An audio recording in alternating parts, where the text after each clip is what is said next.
Hi friends, welcome to the channel இயற்கை தமிழ். நம்ம சேனலில் இன்றைக்கி எதை பற்றி பார்க்க போகிறோன்னா, தக்காளி செடி வச்சுருந்தீங்கன்னா அதை பராமரிக்கிறதுக்கு மேஜர் 5 டிப்ஸை பற்றி பார்க்க போகிறோம். இந்த டிப்ஸை நீங்கள் கரெக்டாக ஃபாலோ பண்ணிட்டு வந்தீங்கன்னா ஒரு தக்காளி ஈஸியாக நீங்கள் வளர்த்துடலாம். இந்த 5 டிப்ஸ் மட்டும் இருந்தால் போதாது, இனி நிறைய டிப்ஸ் எல்லாம் இருக்குது. ஆனால் இதான் மேஜர் டிப்ஸ். இதை நீங்கள் ஃபாலோ பண்ணிட்டு வந்தால் சராசரியான ஒரு அறுவடை எடுக்கலாம்.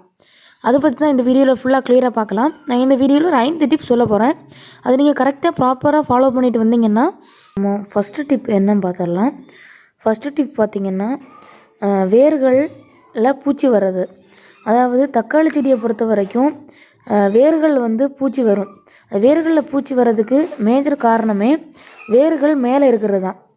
அந்த வேர்கள் எப்படி மேலே வருதுன்னா, நீங்கள் மண் சரியாக போடாதனால தான். அதாவது தக்காளி செடி மேக்ஸிமம் சரிகிறதே இந்த வேர்கள்னால தான்.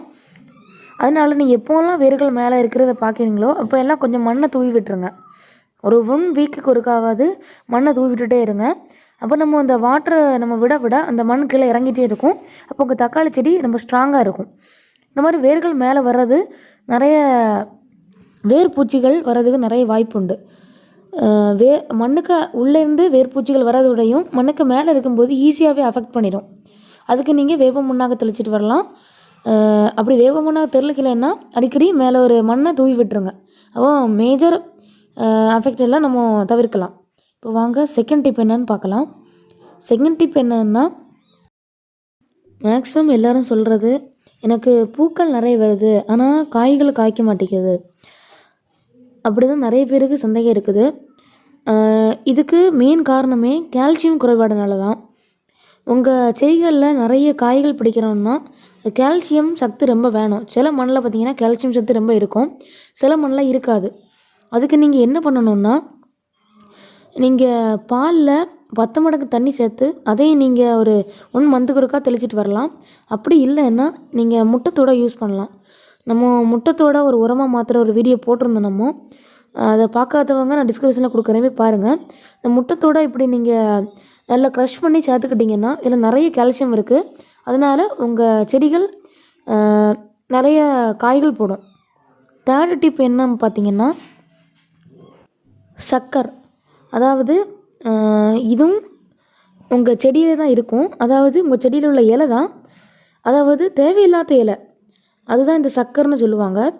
இந்த இலைகள் இருக்கிறது உங்கள் காய்களும் பூக்களும் போட விடாமல் அந்த இலைகளை க்ரோத் பண்ணிகிட்ருக்கோம் நிறைய செடிகள். அது மேக்ஸிமம் எல்லாருக்கும் வரக்கூடிய பிரச்சனை தான். நீங்கள் நிறைய உரங்கள்லாம் போடுவீங்க ஆனால் காய்கள் காக்காது.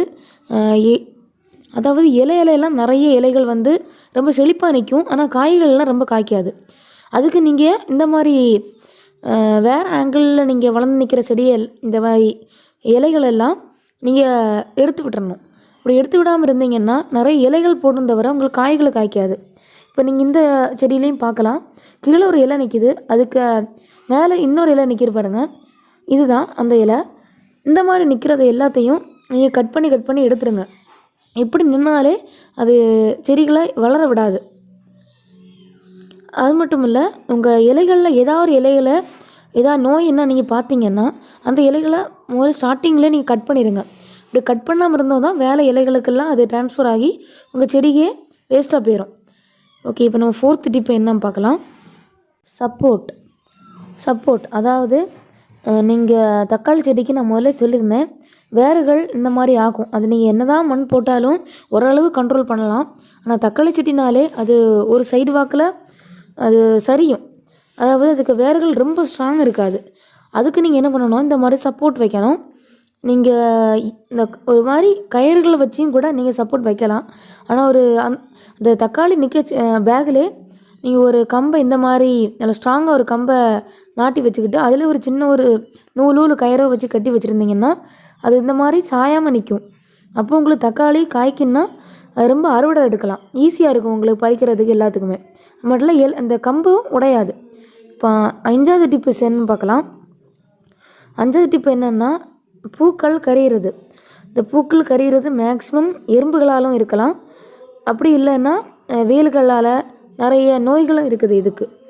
இதுக்கு நம்ம என்ன பண்ணலாம் அப்படின்னு பார்த்தீங்கன்னா, தேமோர் கரைசல் தெளிச்சிட்டு வரலாம்.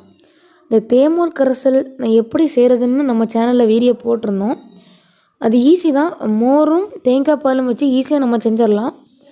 தேமோர் கரைசல் நம்ம முழுசாக முடிக்கிறதுக்கு ஒரு 5 days கிட்ட தாங்க ஆகும். பார்க்கலாம் நீங்கள் வீடியோவில். இந்த மாதிரி தான் இருக்கும் தேமோர் கரைசல். இது நீங்கள் தண்ணியில் கலந்து தெளிச்சிட்டு வந்தீங்கன்னா இந்த மாதிரி பூச்சி தொல்லையெல்லாம் இருக்கிறது ரொம்பவே குறையும். அதனால் நீங்கள் இந்த மாதிரி தெளிச்சிட்டு வாங்க. பூச்சி தொல்லைகள்லாம் இல்லாமல், அது மட்டும் இல்லை, அந்த பூக்கள் கருகிற மட்டும் இல்லாமல் காய்கள் போடும். காய்கள் ரொம்ப ஸ்ட்ராங்காக இருக்காது, சீக்கிரமே உதிர்ந்து கீழே விழுந்துடும். அதுக்கும் நீங்கள் தேமோர் கரைசல் தெளிச்சிட்டு வரலாம். நீங்கள் இதை மூடில் கூட நீங்கள் ஊற்றலாம், அது சத்தாகவும் போயிடும். ஓகே, இந்த வீடியோ பிடிச்சினா லைக் பண்ணுங்கள், ஷேர் பண்ணுங்கள். மறக்காம நம்ம இயற்கை தமிழ் சேனல் சப்ஸ்கிரைப் பண்ணுங்கள். அக்வேரியம் கார்டன் பற்றி வீடியோ போட்டுக்கிட்டு இருக்கோம். அதனால் நீங்கள் என்ன டவுட்டாக இருந்தாலும் நீங்கள் கமெண்டில் கேட்கலாம். நான் முடிஞ்ச வரைக்கும் கிளியர் பண்ண பார்க்குறேன். தேங்க்ஸ் ஃபார் வாட்சிங்.